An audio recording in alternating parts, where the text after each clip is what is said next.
कुछ लोगों की जो तुच्छ शक्तियां हैं, निष्ठ शक्तियां हैं, उनके लिए अभी पंडों सगा दरबार में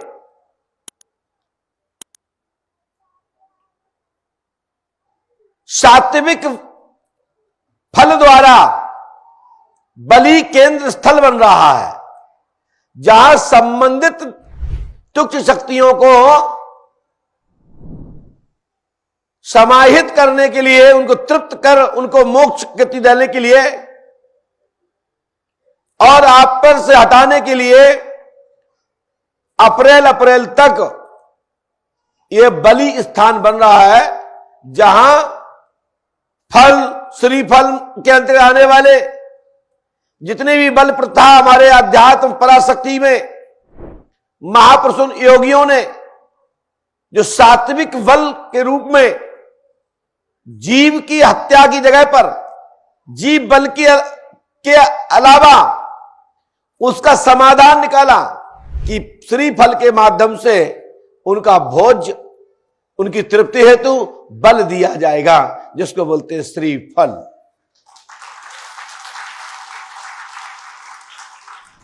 जब हम अपनी गाड़ी वगैरह न्यू खरीदते हैं या पुरानी लेते हैं, घर में कोई मंगल कार्य होता है तो एक बल देते हैं कि दुष्ट लोगों को, तुच्छ लोगों को जो हमारे जीवन में अंधेरा ना डाल दे, नजर ना लगा दे, तो उनके लिए एक बल दी जाती है। वो होता है नारियल। तोड़ते हैं ना, कोई तार उस गाड़ी के पहिए से तुड़वा देता है, टार से, कोई लोग जमीन में फोड़ देते हैं और वहीं पर जल चढ़ा देते हैं। वहीं थोड़ा सा उसमें जो भी है, कोई कॉमेडी की दे देता है, कोई नींबू की दे देते हैं। और ये बल प्रथाएं हमारे अथर्ववेद के अंतर्गत मंत्र चिकित्सा में आई है। तो आत्माओं की तृप्ति के लिए जो हटी होती हैं, दुष्ट होती हैं, वो नहीं मानती हैं, या वो घटने का ज्यादा योग होता है, तो उसको नाम से उसकी बल देकर के समाधान कर दिया जाता है। ये हमारे महर्षियों की और संतों का शोध है, और ये 99 नहीं 101% फलीभूत भी है।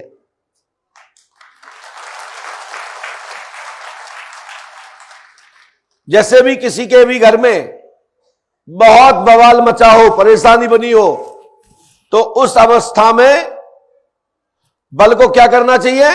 एक नारियल, उसमें हल्की सी रोली, सिंदूर, हल्दी लगा करके अपने ऊपर से 7 बार उतार करके,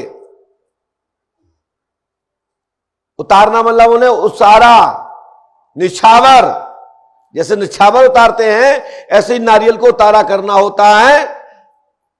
और वो नारियल घर के बाहर गेट पर धैली से नीचे एक पत्थर पर वो नारियल तोड़ दें। तुम्हारे घर में कैसी भी दुष्ट नीच आत्माओं का प्रभाव हो, तत्काल ही उनकी तृप्ति हो जाएगी, तुम्हारे घर में जनहानि नहीं होगी। ऐसा हमारे विद्वानों का मत, और यह सफल प्रयोग है। इसके माध्यम से हमने सैकड़ों परिवारों को बचाया है और सैकड़ों परिवारों को लाभ भी मिला है।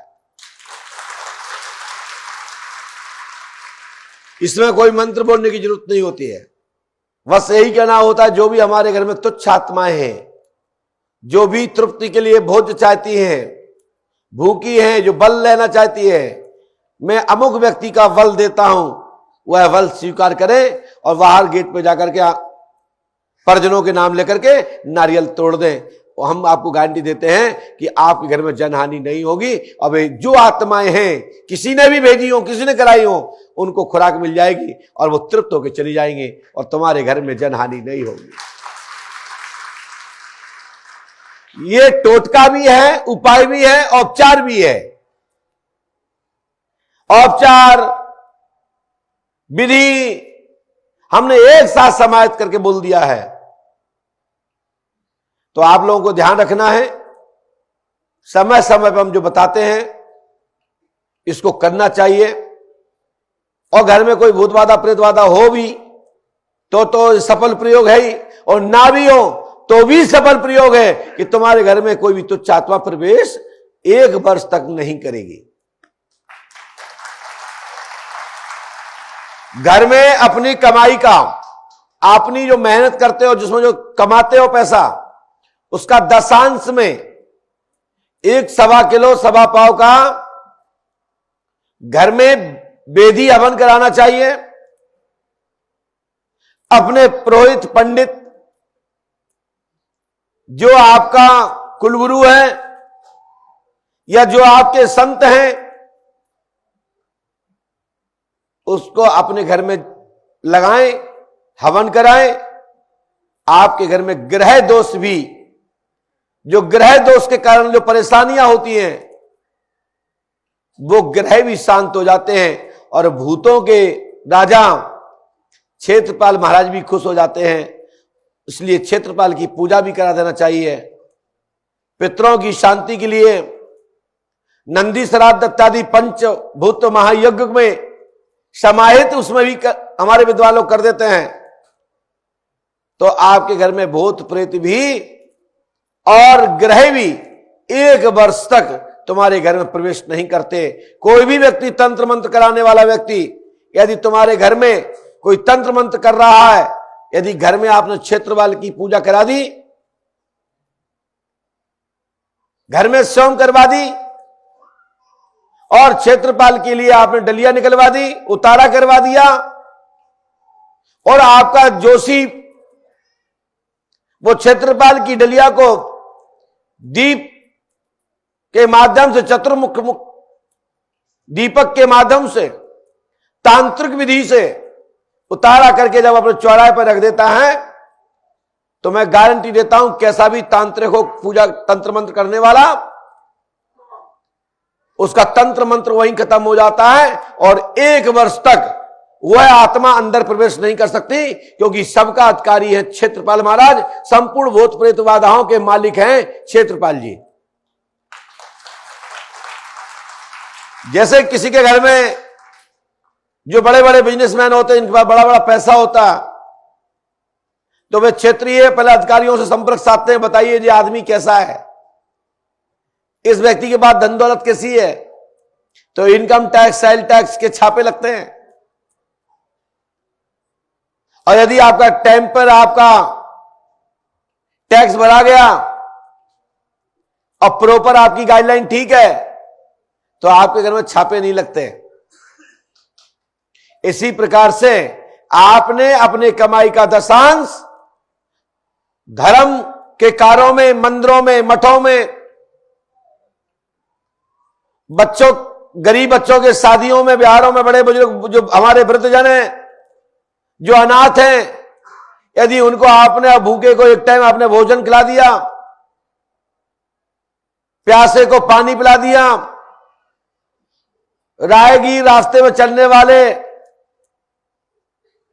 यात्रीजनों को प्रसाद भोजन खिला दिया, तो आपके पूर्वजों को तृप्ति मिलती है। वही 10 में थोड़ा थोड़ा हर स्थान पर लगाना चाहिए।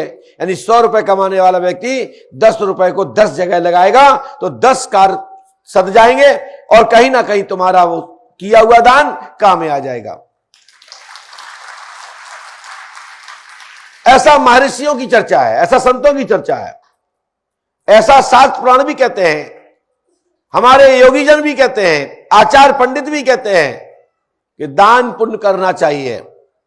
जो दान पुण्य करना जानते हैं उनके लिए तो यह सफल प्रयोग है, और जो नहीं जानते और जो नहीं मानते, तो हम नहीं कहते ना मानो, कि मान जाओ, तुम्हें हमारी बात अच्छी लगे तो मान लो और ना लगे तो हमारी बात यहीं पे छोड़ देना।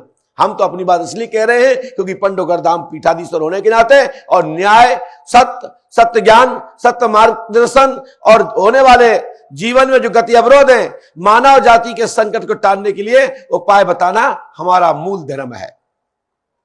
सत्य पर चलाना हमारा मूल धर्म है।